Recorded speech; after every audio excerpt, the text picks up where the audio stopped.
I'm going to get us started. We might have some more people joining us a little bit late, but thank you again for being here and joining the conversation about pride washing. My name is Michael Kaye, and I'm going to be your host and moderator today. Please share your name and where you are joining from today in the chat. We are joining each other today from various unceded Indigenous lands and territories. I personally live and work in New York City, along with, I think, all our panelists, which is the home of the Lenape. Indigenous peoples on this land have held cultures, stories, contexts for queer and gender diverse people for centuries, but white settler colonization brought concepts of binary gender and limited sexuality. So it's essential that we recognize two-spirit and gender diverse people within conversations like the one we are having today with each of you, and that queer cannot be undertaken without including decolonizing efforts. Today, ahead of LGBT History Month, which is in October, we're going to be unpacking what it means to truly celebrate and enact pride, going beyond rainbow flags, I know we all love our rainbow logos, and towards meaningful community building within the entire queer community. I'm going to introduce my fellow panelists momentarily, but I want to just begin by sharing a few community guidelines for this event. I promise there's not too many rules, don't panic. Just please keep yourselves on mute throughout the session. We ask everyone to be respectful of the opinions of others. We invite participation. We have planned time at the end for Q&A. So you are welcome to share comments and questions in the chat at any time. Our colleagues on the side are going to be gathering all your questions, and we're going to get to as many as we possibly can before time is up. And then lastly, please note that this session is being recorded and will be shared on our YouTube channel. So if you have friends or colleagues or anyone who was unable to join today's session, you'll be able to share the link with them right after this discussion. So a little bit first about the Impact Communications Institute. If you are joining us for the first time today, the ICI is a registered nonprofit organization on a mission to use the tools of communications to drive positive systemic change. Each month, we host these free-to-attend impact councils on the latest in impact communications, which focus on tangible outcomes and how-tos for our community. Visit impactcommsinstitute.org to learn more about us. So without further ado, the moment you've all been waiting for, I'm delighted to introduce each of our speakers. So please welcome Toni Morrison, who is the Senior Director of Communications at GLAAD. Toni is an Emmy and GLAAD award-winning producer and journalist with more than a decade of storytelling experience, most recently at Good Morning America. He joined GLAAD in 2022, where he leads key initiatives, including Spirit Day, Pride Month, and GLAAD's 20 Under 20 list. He also serves as a producer of the annual GLAAD Media Awards and works to expand GLAAD's work in HIV awareness, education, and innovation. And I'm sure the next time we introduce Toni, he will have had an EGOT, which will be so exciting. We also have Jackson joining us as Senior Communications Manager at the Trevor Project, a truly incredible organization that I've been a fan of for years. Jackson has a vast and varied background in public relations at different communications firms and joined the Trevor Project in 2021. If you're unfamiliar, I definitely recommend you checking out the Trevor Project to hear more about what they are up to. And then we also have Lauren. Lauren is the Senior Vice President of Communications and Brand at the Human Rights Campaign. Lauren has over 15 years of communications experience and holds a law degree focused on global human rights. During her time at Edelman, she counseled Fortune 500 companies across industries on the communications implications of landmark Supreme Court decisions. Lauren has provided crisis communication support to both the City of New York and Planned Parenthood Federation of America, and trained survivors of military sexual assault to share their stories with members of Congress and the media. She also led communications for the first lawsuit filed against former President Trump's now repealed transgender military ban. And I'm sure next time we introduce Lauren, I'll be voting for her for president. So this is all very exciting. Thank each of you for joining us. So let's get started with a question for the entire group.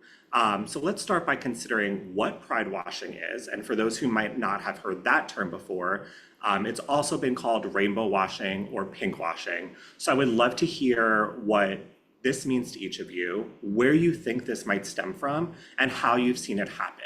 So let's start with you, Jackson, and then we can toss it over to Lauren and Tony. Thanks so much, Michael, and thank you to everyone for being here. It's really an honor to be with this group. Pride washing, where does it come from and what does it mean to me? I think when I think about pride washing, I think about a lack of authenticity.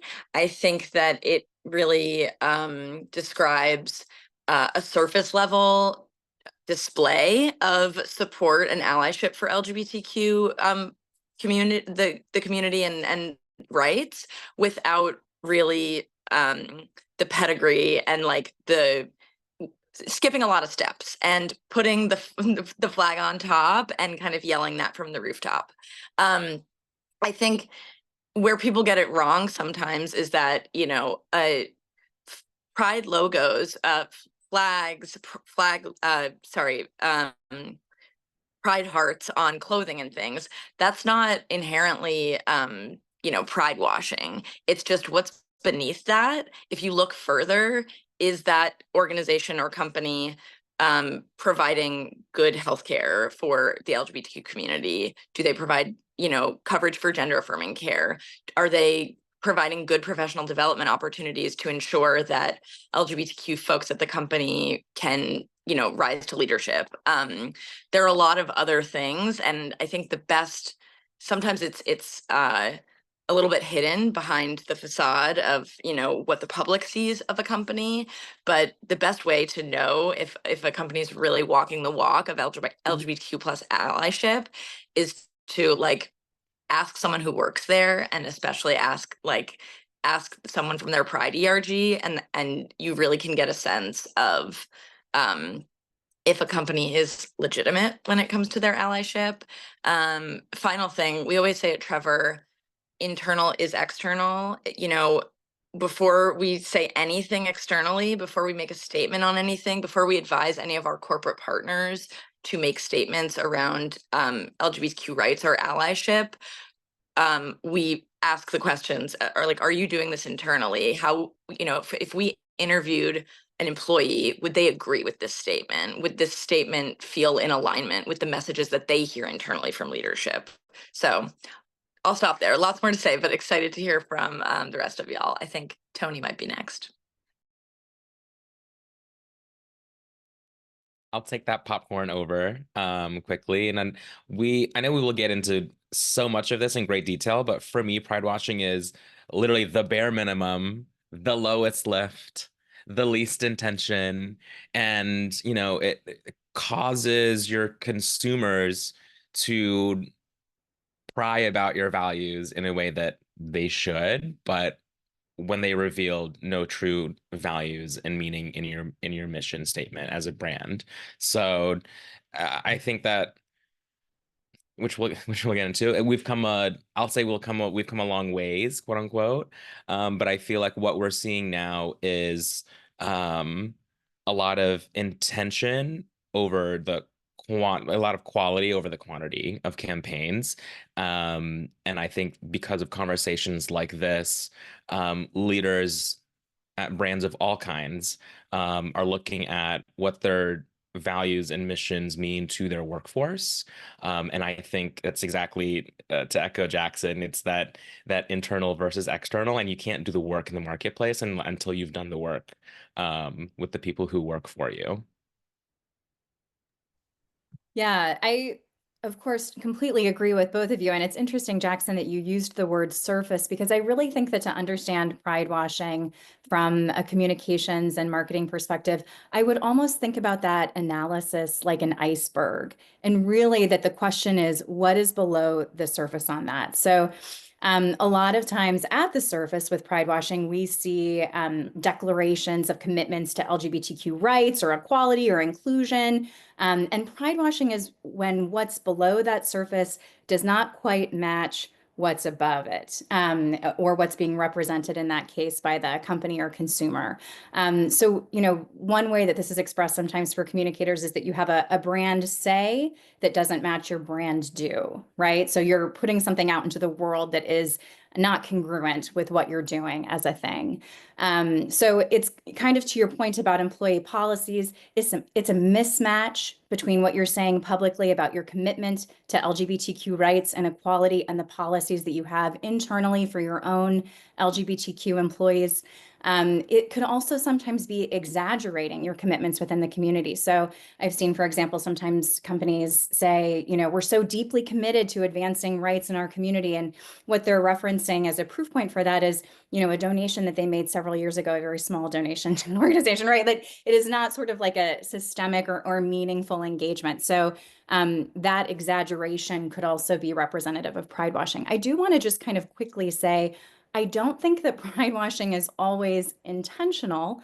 And I want to acknowledge too that I was on a number of panels during Pride Month that were corporate panels, and that the most common question I get from corporate folks centers on sort of like a fear of getting it wrong.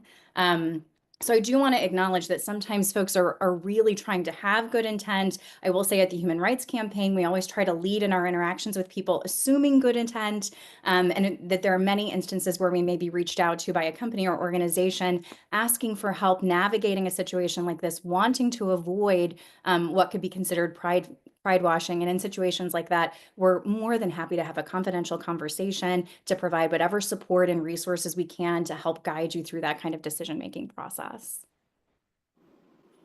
Thank you each for those contributions. And that's an excellent point, Lauren. I'm sure many of us have experienced a heightened sense of fear, especially in 2024, from different corporations. And again, to your point, I think a lot of it is just a fear of getting it wrong versus a lack of interest in really supporting this community.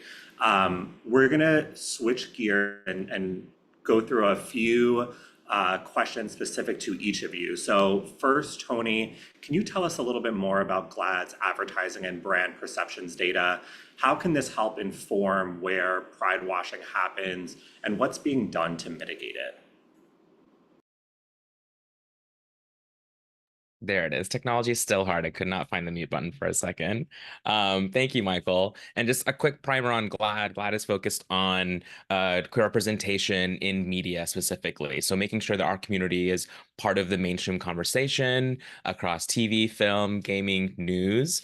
And I like how I position GLAAD with our colleagues here, my colleagues here, is we're able to create content and experiences around Lauren's work and policy and what's happening in DC and on Main Street USA. And we're able to create content and experiences around Jackson's direct-to-service they provide to queer youth. So that's how I like to position us working together. It's like we all have our lanes, but we are always working together in some capacity. So that said, we know that we can't move what we don't measure, right? So we're constantly here at GLAAD, especially, we're always trying to find the data and be able to learn not just what we have in play, but the direction we can go and the decision making we can make based on data, but also like based on, thanks, Lauren, and decision making based on the data we have, but also we're able to measure sentiment and attitudes across not just representation, the data points and representation, but what non-LGBTQ consumers and general public think about not just the community, but also like how we are represented and how that impacts them. We know that just on, I like to say, how we show up in the world collectively shifts culture. So we're all in the culture shifting business, especially when we're just so inundated with so much incoming from our phones and TV, et cetera. So across TV and film, we have our data and research publications, but we're also, what I love, because I come from corporate media, so I love the advertising and marketing space. So GLAAD's advertising data measures the attitudes of non-LGBTQ Americans to their exposure of LGBTQ representation images in media. So that data quantifies how LGBTQ representation in TV and film and content that are experiencing can lead to greater acceptance, comfortability, and understanding for the community. As we know, when you have more familiarity and knowledge about people and experiences you don't know, you're less likely to harm them or vote on measures that harm these people you're more familiar with. What this can teach us in like deconstructing a little bit of pride washing is when we are encouraging explicit representation, and that can lead to brands and companies waking up and being more intentional with their campaigns. So I think what I would love to see companies use our data, our advertising data specifically, is to really ask the questions, what are you actually trying to say? Which is a lot of what we were just talking about, the pride washing. Are you saying that your brand is simply for everyone, or are you explicitly saying this brand is pro-equality and we're supporting our workforce in a way that we know how to support the marketplace, our consumers in that way as well? A big point, I don't want to mess this up, so I'm going to go to my notes real quick, but a big GLAAD advertising data point that I love, well, not love, but I love to share because Hammer's home here. But our advertising report, our latest one from last year, showed that consumers are not recognizing inclusion in ads. 64% of consumers believe queer representation is explicit enough to be noticed by most people. However, less than 40% of consumers noticed LGBTQ representation in advertising at the Super Bowl. So 64% of Americans believe representation is enough, but also 60% of consumers didn't notice representation in the Super Bowl ads last year. So like we have some work to do with the companies that we're working with to say, is this intentional enough? Is the rainbow pin enough? Or how are we representing the people that we're putting in adverts? Thank you. And for Tony, Lauren, and Jackson, if there's any resources that you want to drop into the chat for people to read, because I think a lot of us would love to see some of those reports that each of you have published from GLAAD, the Human Rights Campaign, and the Trevor Project, feel free to drop it in the chat. Lauren, I know the Human Rights Campaign has done a ton of powerful work on corporate accountability. What are the most compelling insights you've seen from this, and how can we turn that knowledge into action? Yeah, thank you for that, Michael. The Human Rights Campaign is the nation's largest LGBTQ civil rights organization. As Tony mentioned, we're heavily focused on politics and policy, but also have a really extensive background as part of that work, working directly with corporations. So for more than 20 years, we've put out what's called the Human Rights Campaign, or HRC, Corporate Equality Index. This index is a national benchmarking tool. It goes through and ranks different companies on their internal standards, et cetera, so that employees and others are able to make informed decisions about companies and their record and policies on LGBTQ issues. And I want to underscore it's really trusted. So we have brand new research from August where 94% of folks said, look, if a company scores 100% on the CEI, we realize that that indicates some level of support for our community, and we trust that. And then half of those folks said, if they score 100, we think it's actually a really strong level of support. So we know that it's something that the community has been going to and does go to as a way to look at workforce inclusion. And I want to just kind of talk a little bit about, because I think we've seen some questions from folks about whether or not companies are moving away from inclusion as a philosophy. And I do just want to say that, 20 years ago when we started the CEI, there were about 319 companies who actively chose to participate. So HRC ranks every Fortune 500 company, whether or not they share information. There's no checking out of being ranked if you're a Fortune 500 company, because we think that that has inherent value for folks and understanding that.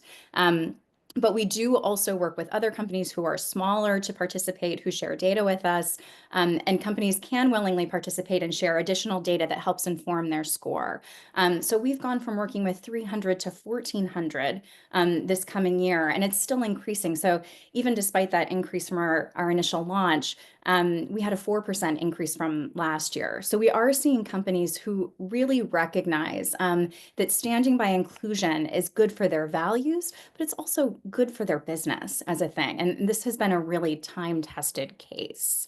I think in reaching out to companies who are weighing some of these decisions, I would again just want to say that we want to be a really powerful partner, the Human Rights Campaign does. We want to be able to have a conversation with you where you can share concerns, share situations, reach out and understand and know that any kind of counsel you're getting is confidential. We understand that companies are navigating lots of difficult waters. Because of our experience in the political sector, we also have sort of like a political arm.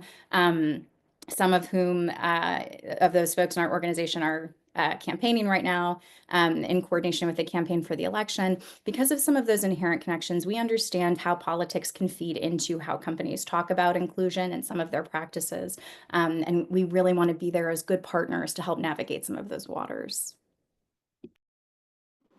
And just quickly bridging back to a point that you made earlier, Lauren, you were talking about how a lot of companies are scared to get it wrong, and so many of us are. I would say for me personally, I work at Match Group, which is the parent company to many different dating apps, hopefully ones that all of you really love.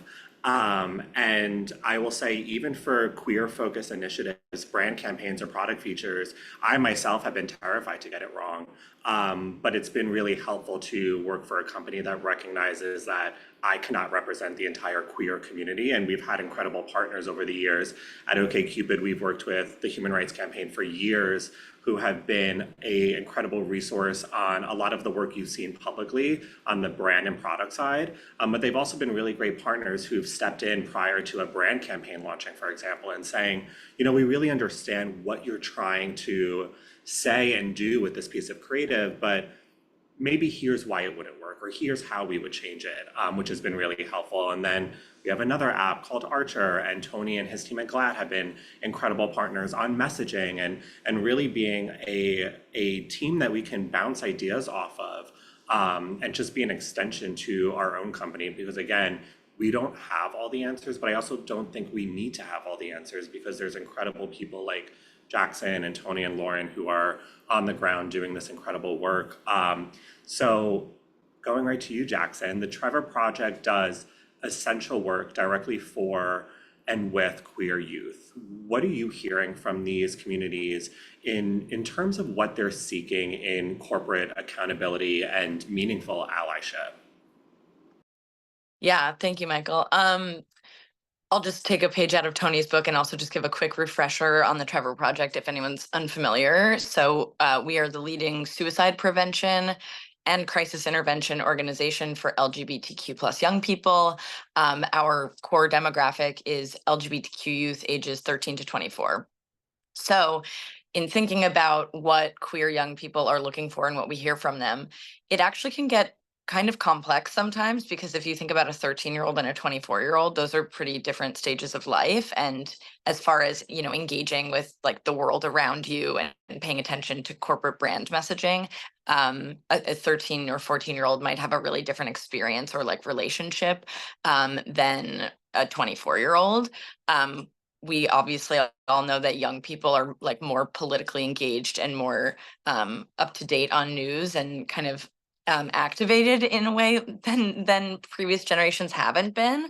So we definitely do we pay attention to what our young people say, not just through our crisis services, but really on social media when it comes to conversations and discussion around these larger like pride washing issues, and how do brands show up in a good way around pride.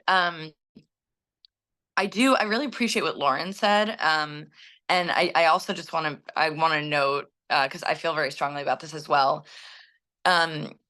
The ultimate symptom of companies like freezing and doing nothing because they're so afraid to get it wrong is unfortunate. And I understand it, but I think that's why organizations like ours really are trying to lead with a call-in approach to corporate allyship. And it's hard to get it right because also there are a lot of people, it's not just like the community uh, that might not feel like represented or might have an issue with a company's public marketing. But what we've seen with a lot of our corporate partners is that they have a stakeholder who is being fed a lot of the like really unfortunate and damaging anti-LGBTQ narratives that were, and the rhetoric that we've seen at such ridiculous levels in the last couple of years, and putting immense pressure on a company to like stop donating to LGBTQ orgs. So, and then so we've seen a lot of people just take down their stuff and they feel frozen and they don't know what to do and they're trying to like satisfy too many parties. Sorry, I'm a bit off track now. Back to what queer young people are looking for. I think something that's really important, the Trevor Project puts out a lot of research as well. So we have an annual survey where we survey thousands of LGBTQ young people on their mental health. And so we're able to gather a lot of both protective and also risk factors towards suicide. LGBTQ young people are more than 4 times as likely to consider suicide than their straight or cis peers. And the qualifier that we always make sure to give with that is that LGBTQ young people are not inherently more prone to suicide, but it is because of cultural stigma and mistreatment and rejection and bullying that increases those experiences.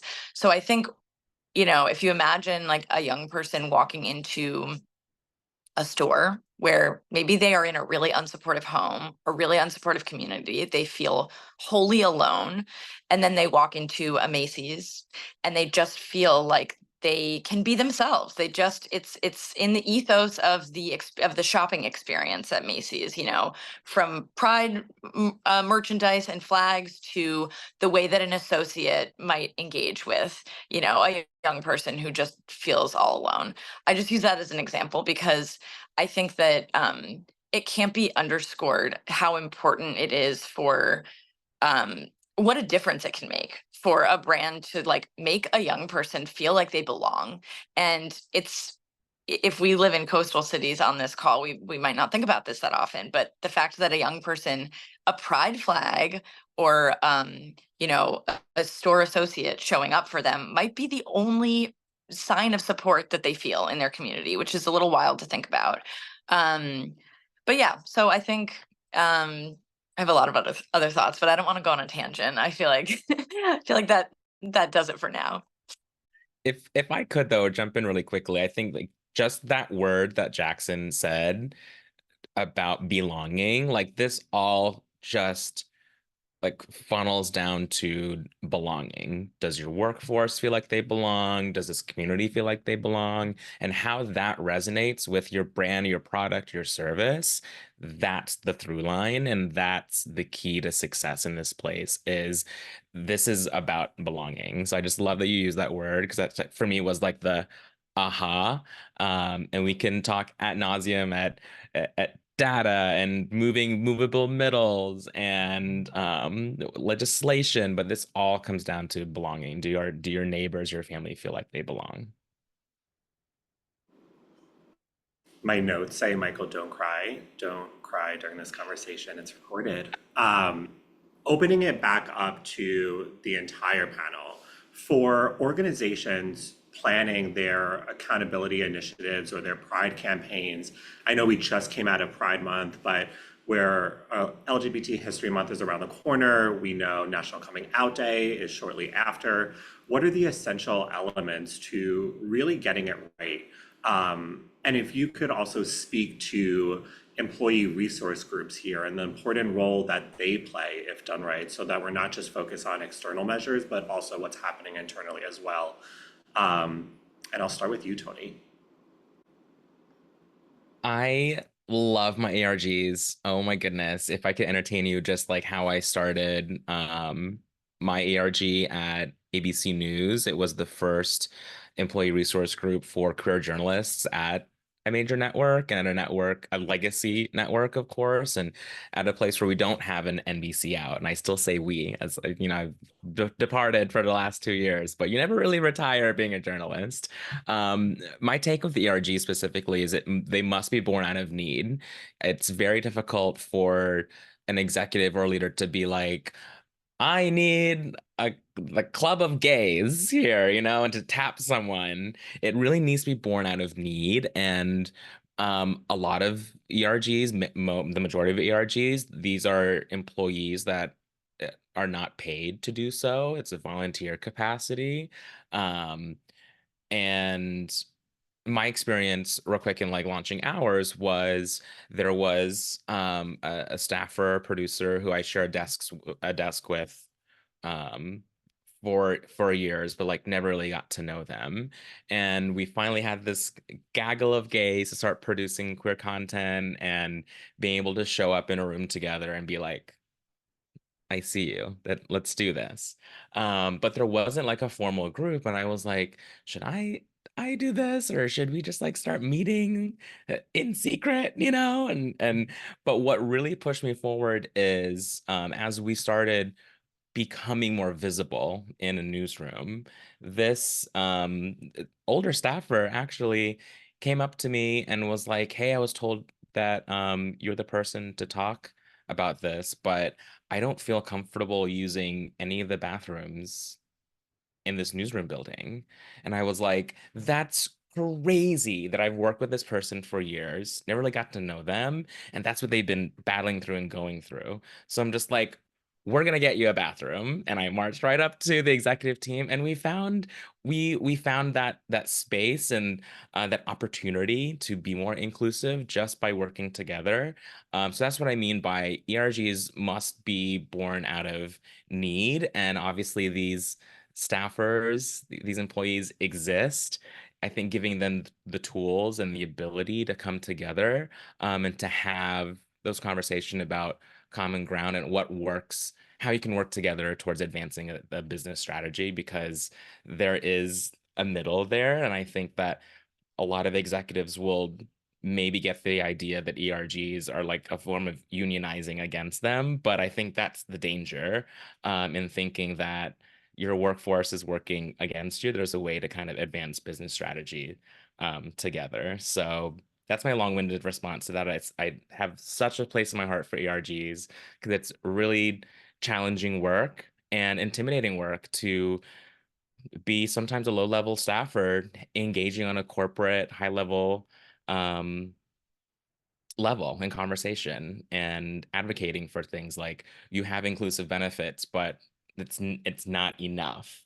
Maybe a pride washing exists with you have a family planning benefit, but this actually doesn't help me. It's not enough to actually family plan. It could be enough for like a recruiting capacity to put on like a little flyer. But are your benefits enough? That's a whole other conversation to have. But that's where you engage your ERGs to have those really meaningful conversations again to advance business strategy together. Sorry, I'll pass it off. I took the win out of everyone's sales with the ERG. I took you to ERG church this morning, so. I'm happy to jump in on best practices. And I just want to say I'm so glad to get this question. So I know we talked about the Corporate Equality Index and the people can score 100, but I think what we were hearing is people wanted to do things beyond the CEI. They wanted to know how they could really be meeting best practices across lots of different areas or pillars of their business. And so in January, we released what's called the LGBTQ Corporate Citizenship Report. And this report really provides best practices across your entire business operation. It looks at workforce, supply chain, products and services, marketing, philanthropy, advocacy, et cetera, all of the ways that you as a company could potentially engage on LGBTQ issues, and really provides a roadmap as well as case studies of businesses who are getting it right. I think it's a really effective way for people to be able to pressure test or gauge some of these ideas as a thing. And it's been a really important tool.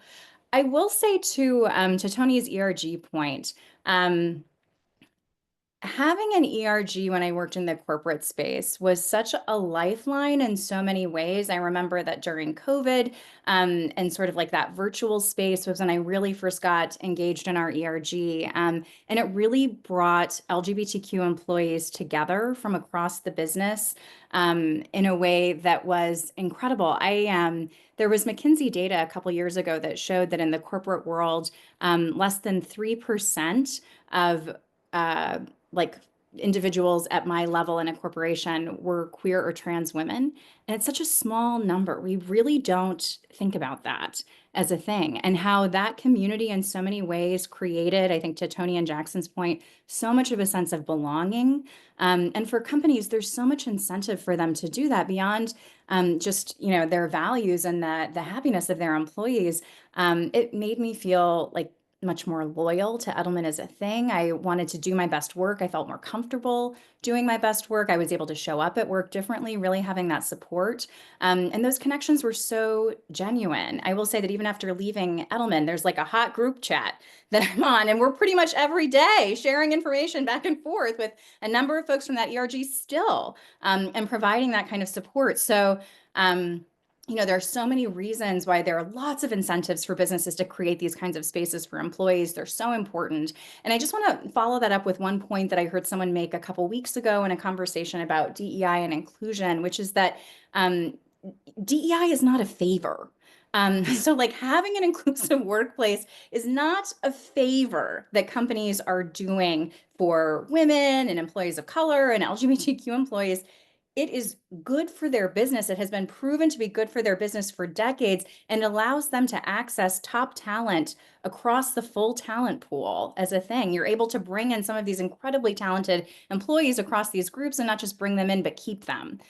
So I did want to just take a second to make that case about, how essential it is, and that it's not about lowering the bar ever or doing folks a favor. It really is about creating a thriving business as a thing. I love that, Lauren. I haven't heard that, but that really resonates strongly. I think Lauren and Tony are probably more the ERG experts, so I'm just gonna go in a different direction. And I think just share some best practices that come to mind. Back to something I said at the beginning, internal is external or internal before external. I think some great tangible actions that corporations can take leading up to Pride are now. It's great that we're having this conversation now, because you don't want to just start thinking about it in May and like, oh God, what are we going to put out on Instagram? What can companies do now? And we really try to engage at Trevor with our corporate partners and talk to them about Pride is 365. Like, how are we actually thinking about what are some foundational actions that you can lay before it's, a celebratory moment, which, Pride Month is really important, obviously, for it's historical. And how are companies showing up with their allyship in September and December and April? So we do trainings, I think like allyship trainings for staff. There are a lot of, trainings that you can mandate for your staff that are really important. Money, obviously, donate to the nonprofits that know this work, that it's their bread and butter. It's what they do. They're going to probably do it better than you. And so, supporting nonprofit work is super essential.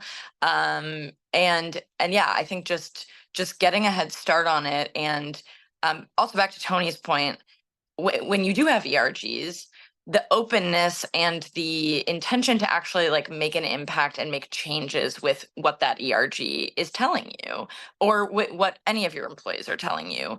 I think that, a lot of corporations, like this theme of, a lot of them want to do well. They want to get it right. And it's just sometimes hard to, or they don't know what they don't know. But once they do know it, once someone speaks up, I love the bathroom example, Tony. I think that's so powerful.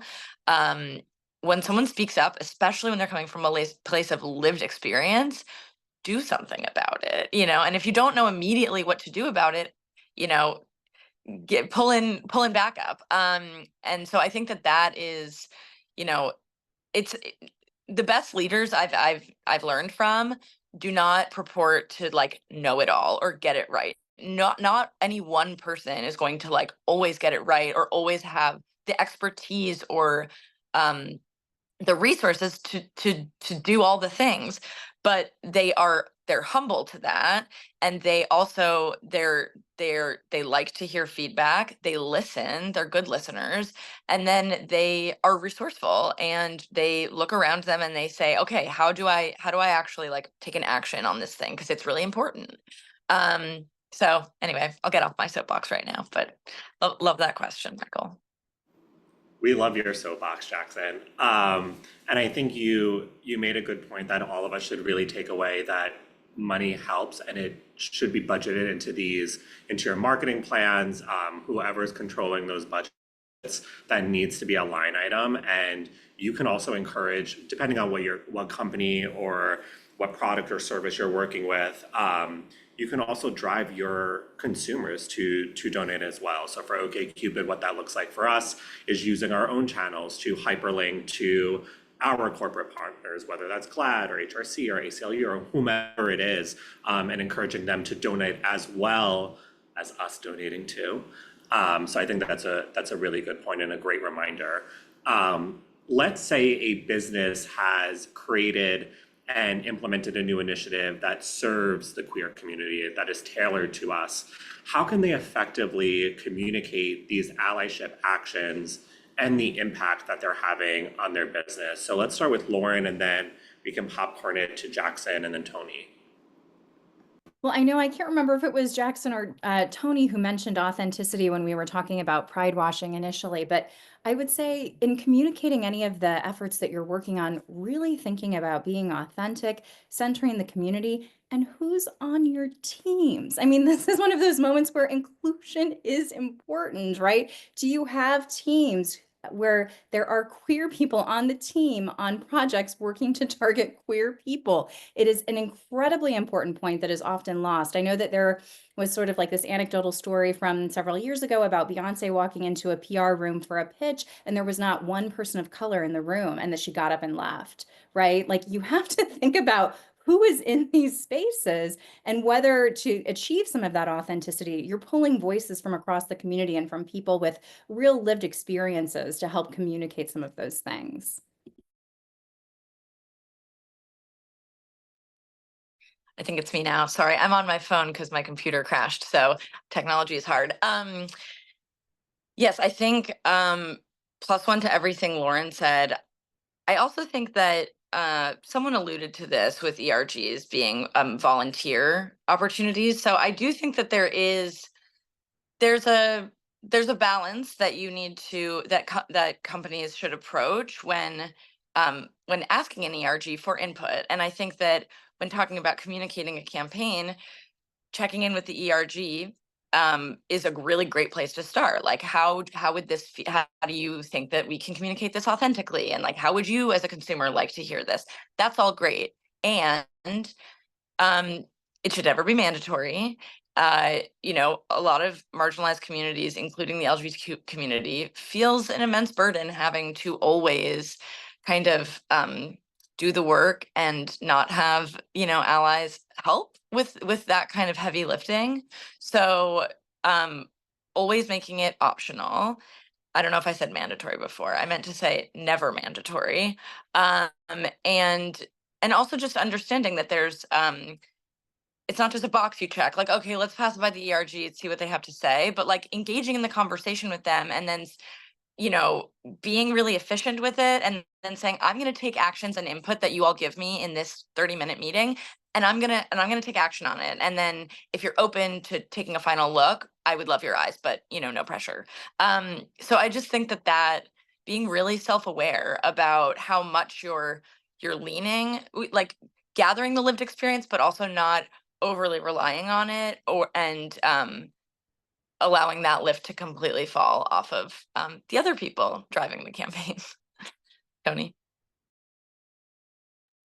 Yeah, I would say retweet all of that. I mean, I was just thinking how important it is to read the room.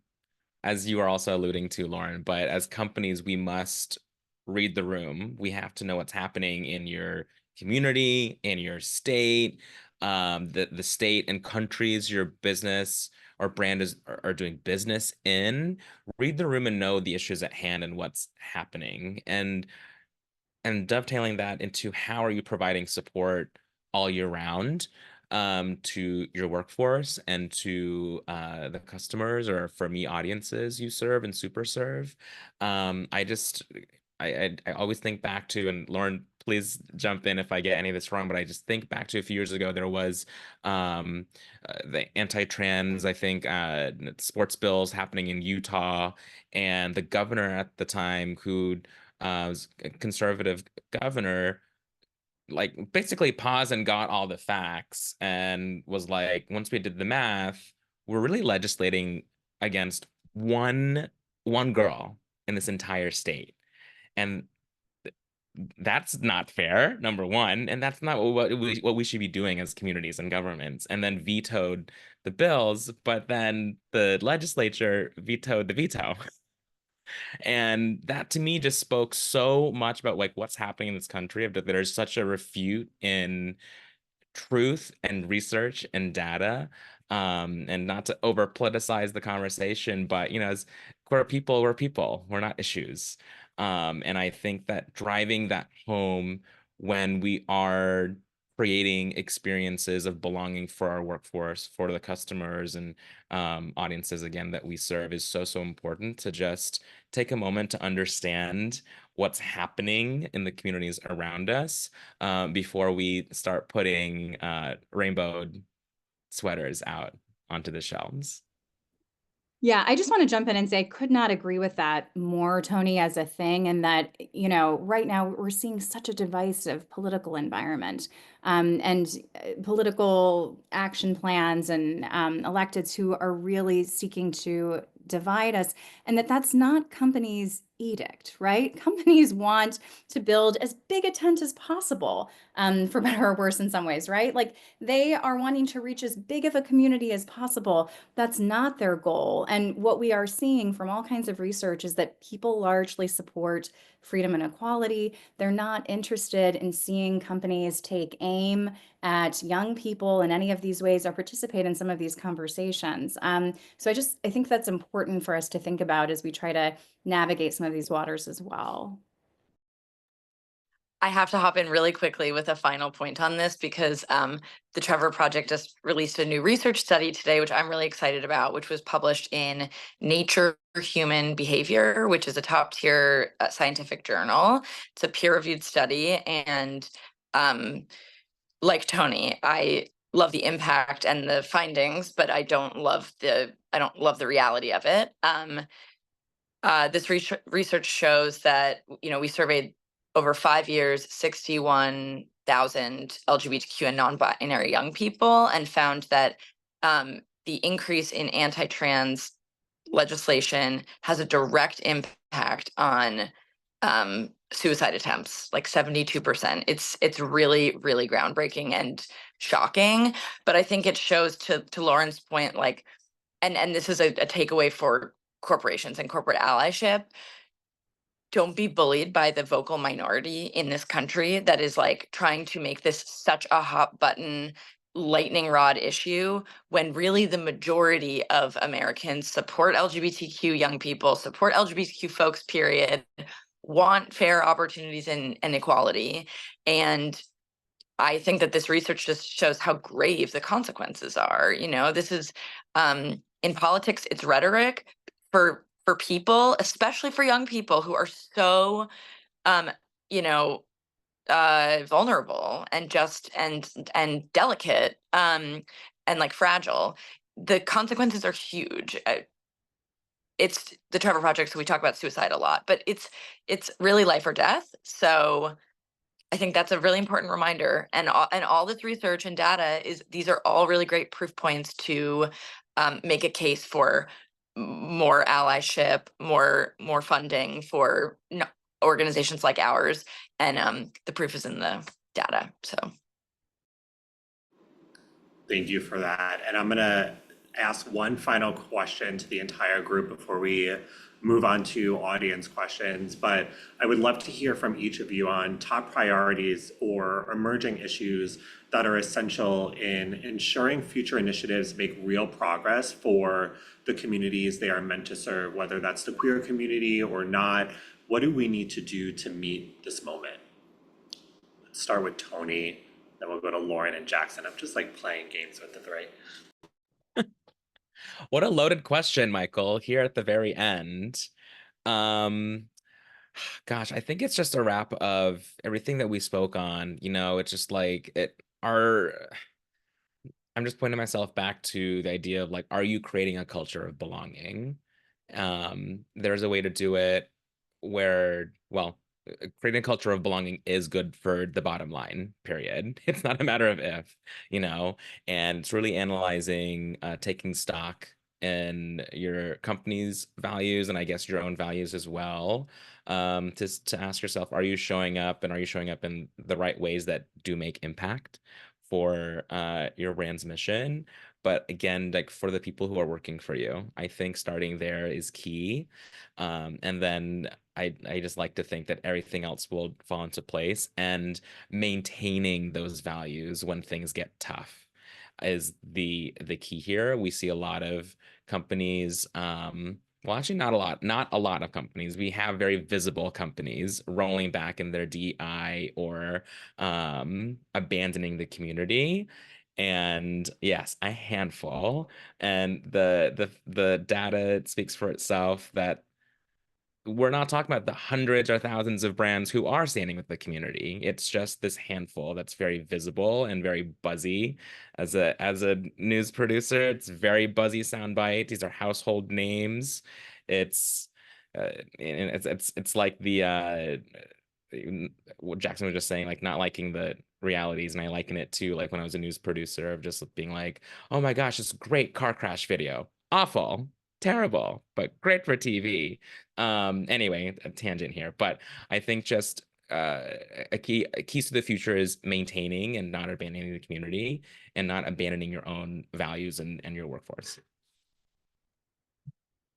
I love the question about meaningful engagement, because meaningful engagement is the antidote to pride washing, right? If we're concerned about potential pride washing, the way to avoid it is to ask yourself this question: how can we as a company be engaging in these issues in a meaningful way and make meaningful progress?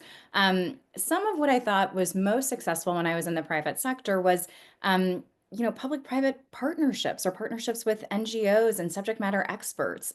There are so many things that companies do really well, and there are so many things that NGOs do really well. And in those moments where you're working together, you can really, I think, achieve meaningful impact. And it's also, for companies who are fearing doing the wrong thing, working with an expert is a really great way to insulate yourself from risk and be sure that you're doing kind of the right thing, right? You're reaching out to sort of the foremost expert on LGBTQ issues or LGBTQ policy or LGBTQ mental health, if it's Jackson, or LGBTQ advertising and media, if it's Tony, that you're really kind of checking in with the folks who are leading these conversations and making sure that you're benchmarking some of those projects or programs or other things, and pressure testing them in advance. So that's a really great way to ensure impact.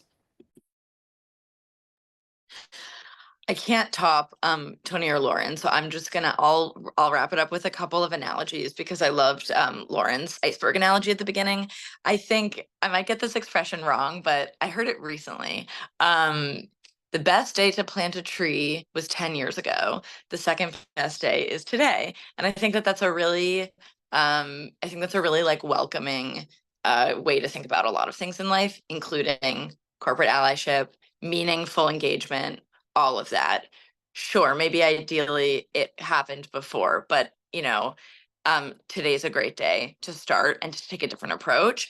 I also think that it's important to remember that these meaningful engagement, and to really capture it in the ethos of your company and in kind of everything that you do and in your values, that takes time. It's not going to be and it's great if there's a lot of excitement today. And I've seen this a lot where people are like, okay, now we're here, and we're queer, and we're ready to like to do it. And that's great. And I would always encourage that. And also just making sure that it's not myopic, and that, because we know things that burn really bright sometimes do not sustain. So just thinking about, where do you want to be in 5 years and 10 years as a good responsible ally? What does that look like? And the last analogy that I made up is like, if allyship is a watering can, just make sure you're giving those roots a really deep soak, and that it's like really going fully below the surface, just to circle back to our surface subterranean analogies. I just want to listen to Jackson all day. I feel like I'm just going to call you every morning now and be like, what's the analogy of the morning, Jackson? And that'll be like a new series. We'll offline about this.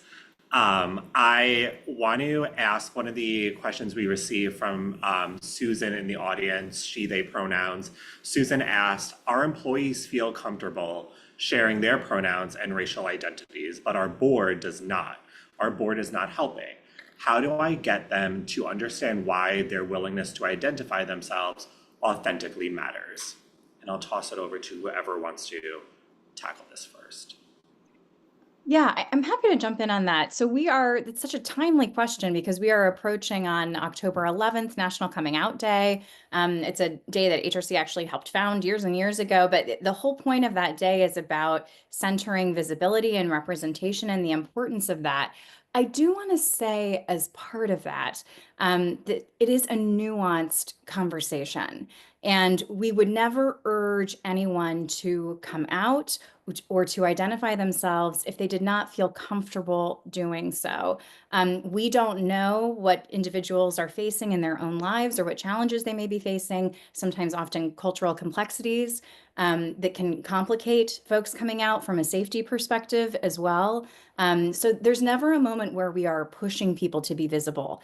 I would say that if what you're trying to do is encourage that visibility, I would try to center storytelling in individuals who do feel comfortable sharing those identities, and encourage that storytelling as a thing. Help people understand why it is important to be visible. I know in the lead up to the election, one of the things we've been looking at a lot is LGBTQ elected officials and how meaningful it is to see elected officials who identify as LGBTQ who are in those spaces and who are willing to talk about why representation matters in sort of like a policy and political context. But it also matters deeply in the corporate sector, as I mentioned, for a number of employees who may feel very alone. It's often hard for folks at nonprofits to imagine, but the numbers of representation in companies are much smaller than they are often in NGOs. So, that moment can be so important. And I think to Tony's point about the ERG and someone noting that they did not feel comfortable in the bathroom, I know that for our ERG, we had someone who on their very first day said, I'm starting this job today, last weekend, and this is in New York City. I was attacked in a hate crime. I was beaten up badly in Hell's Kitchen, and still kind of recovering from some of that trauma as a thing. So, having people that they knew in the organization who were queer, that they felt comfortable disclosing that to, that they felt could be supportive for them as they're starting this job in this new environment, that visibility can be so meaningful and so impactful in so many ways. I have one quick thing to add.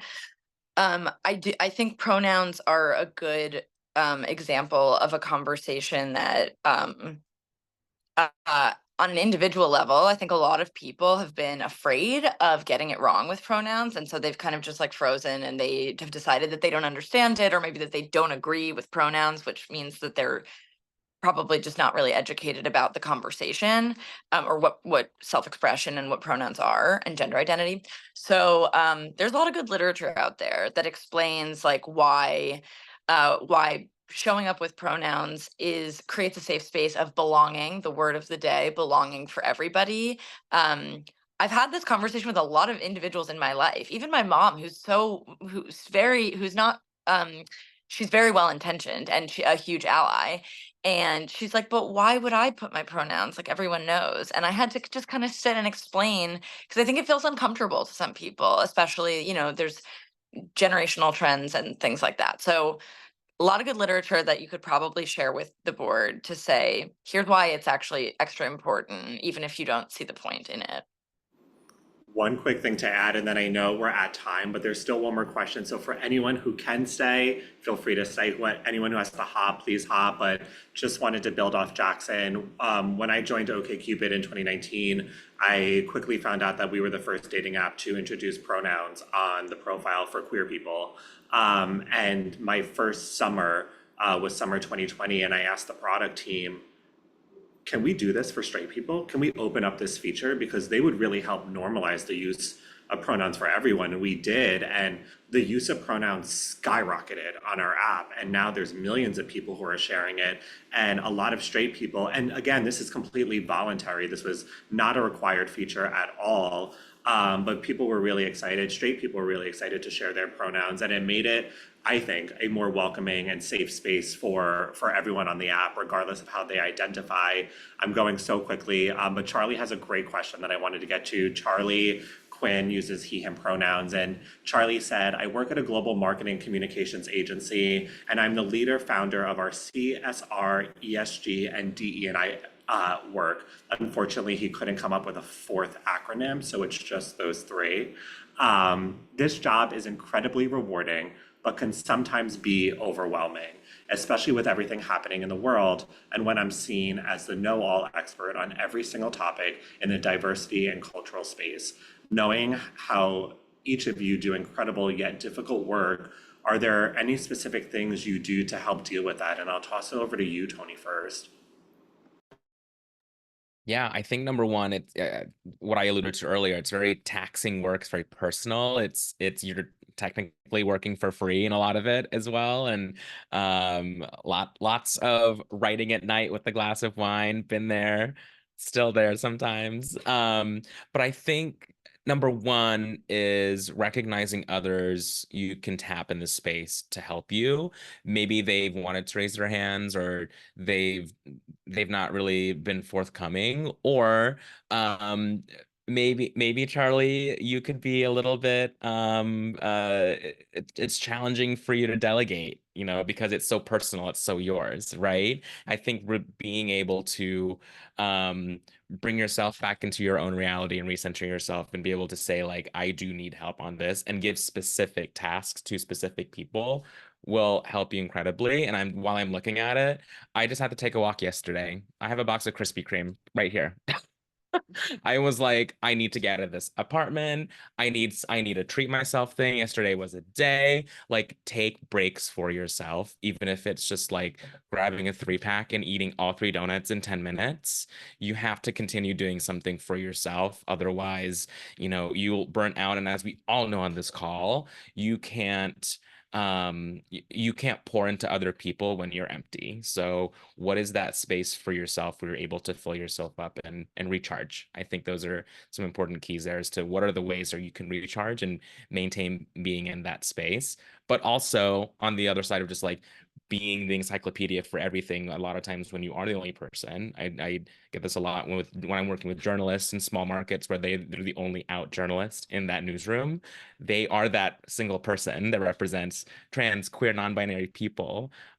So what are some ways that you can point people that have needs for you into the directions of, like, here's some HRC collateral, here's some Trevor project data, here's where these publications live at GLAAD. Like, at the same time, we have to be resourcing the leaders that are needing things of us so that they're not constantly coming to us for the smallest things. So building from that.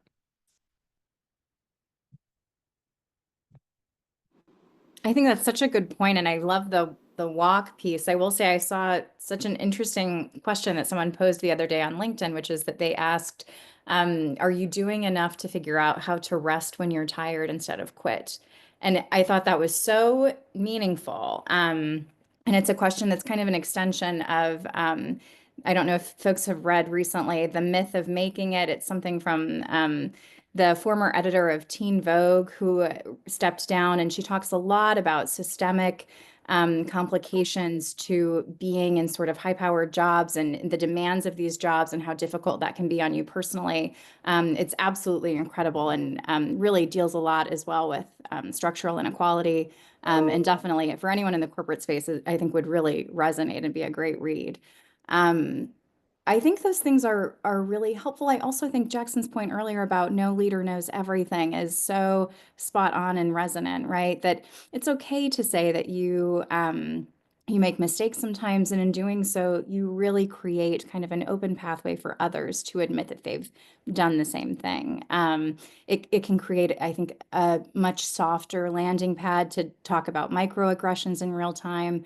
I know we used to talk about sort of like micro confrontations and those points where you're kind of like addressing them sort of like in a very soft way in real time. But you know, those are the spaces that that are really helpful, I think, to having some of those conversations. I don't really have anything super powerful to add, except for the self-care thing. You know, Trevor's also a mental health organization as a suicide prevention organization. So I have spoken on a lot of panels recently about mental health in the workplace and how to really like what are the really innovative and kind of like leading edge ways to provide proper mental health care. And what does it look like to exist in a corporate environment? But yeah, what Tony was saying really speaks to me. Just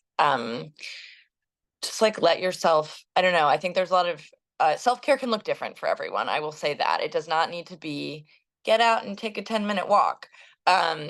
Maybe it is taking a bath and having some tea, but maybe it's also like, I don't know, eating a few donuts or doing something that's just like you just need to. It's harm reduction. So you're stressed and so you need to do this other thing. So I don't know, that's what I'm telling myself recently. And it's kind of helped to have non-judgmental self-care and understanding that self-care and I don't know, just really trying to listen to like what will serve you right now. And it's okay if it's not perfect or something that you saw on a listicle.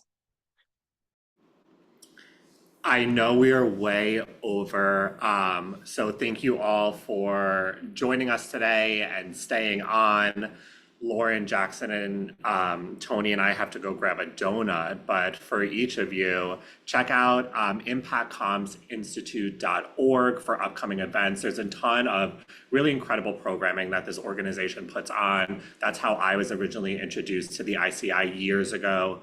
And if you haven't yet become a member by taking the pledge to honor their charter for responsible and ethical communications, I encourage all of you to connect with Lauren, Jackson, and Tony on LinkedIn, share your favorite insights from this conversation, but also follow the incredible work that GLAAD, the HRC, and the Trevor Project are doing every single day, because in my opinion, these are the real heroes behind the scenes. So thank you all for joining us and have a great rest of your day.